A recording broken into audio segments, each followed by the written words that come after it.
So Blender is really an amazing program. It can do really anything related to 3D, like animation, sculpting, modeling, texturing, visual effects, physics, and way more.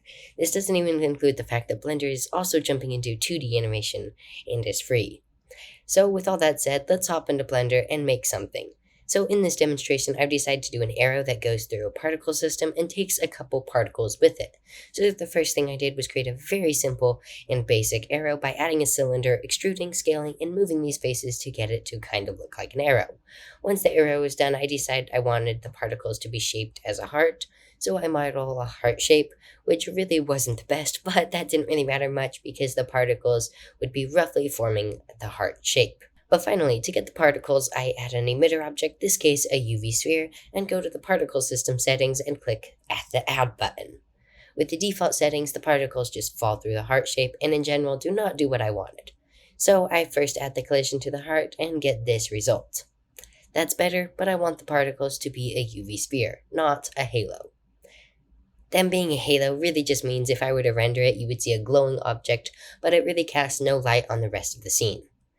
So by making it a UV sphere, I can make any material I want the particles to be. I also want the particles to interact with each other and for there to be no gravity for these particles. With all these settings in place, it looks like this, which is what I wanted. Now, I wanted the arrow to go through the particles, so I animated it, but at this point it does nothing to the particles, so I add a collision to the arrow. This still doesn't get through any particles through the heart shape, so I animate the permeability of the heart so that no particles can get out until the arrow hits the particles, which then the permeability is at 0. And now the animation part is done. Now I can add materials to these objects and make it look less gray and more colorful. With the particles, I really just made a red color that was ever so slightly transparent, which was really just playing around with shaders until I got something I liked, or at least was okay because I did change it before I finished and rendered the animation.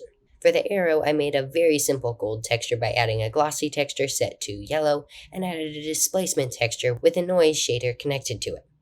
I then created a wood texture for the handle part, which isn't really a realistic wood, but I just like the look of it.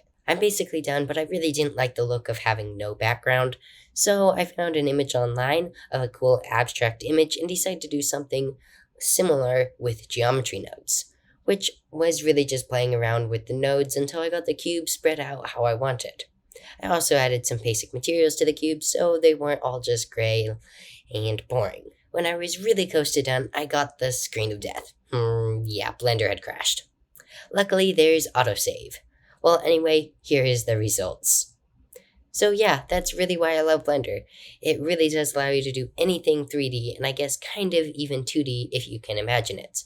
Kind of like this quick animation that I've made. So because this is about my passion, Blender, here's a little bit of a backstory. I actually got into Blender because I was starting to learn how to program a game and found a course on how to create game assets with Blender. At the time, I had really no idea what Blender was, but I saw some simple 3D things made with Blender and I thought it looked really cool.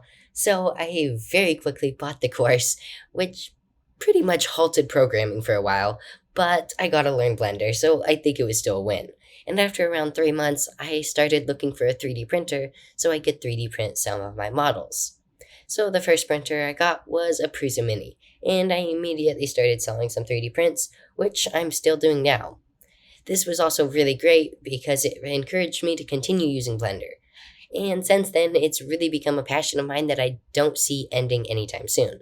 Though I do see extensions to this passion being very likely, because while Blender and other things like programming allowed me to do almost anything virtual I could really want, I can even start to implement this program into physical things that I can see in the real world with 3D printing. For example, I have an idea to make an RC plane using some 3D printed parts made with Blender, which would allow me to start doing some RC things and combining it with the program I really love. So yeah, really all I'm saying is Blender is my passion and I'm really excited to see where it all goes. Anyway, thanks for watching. Bye.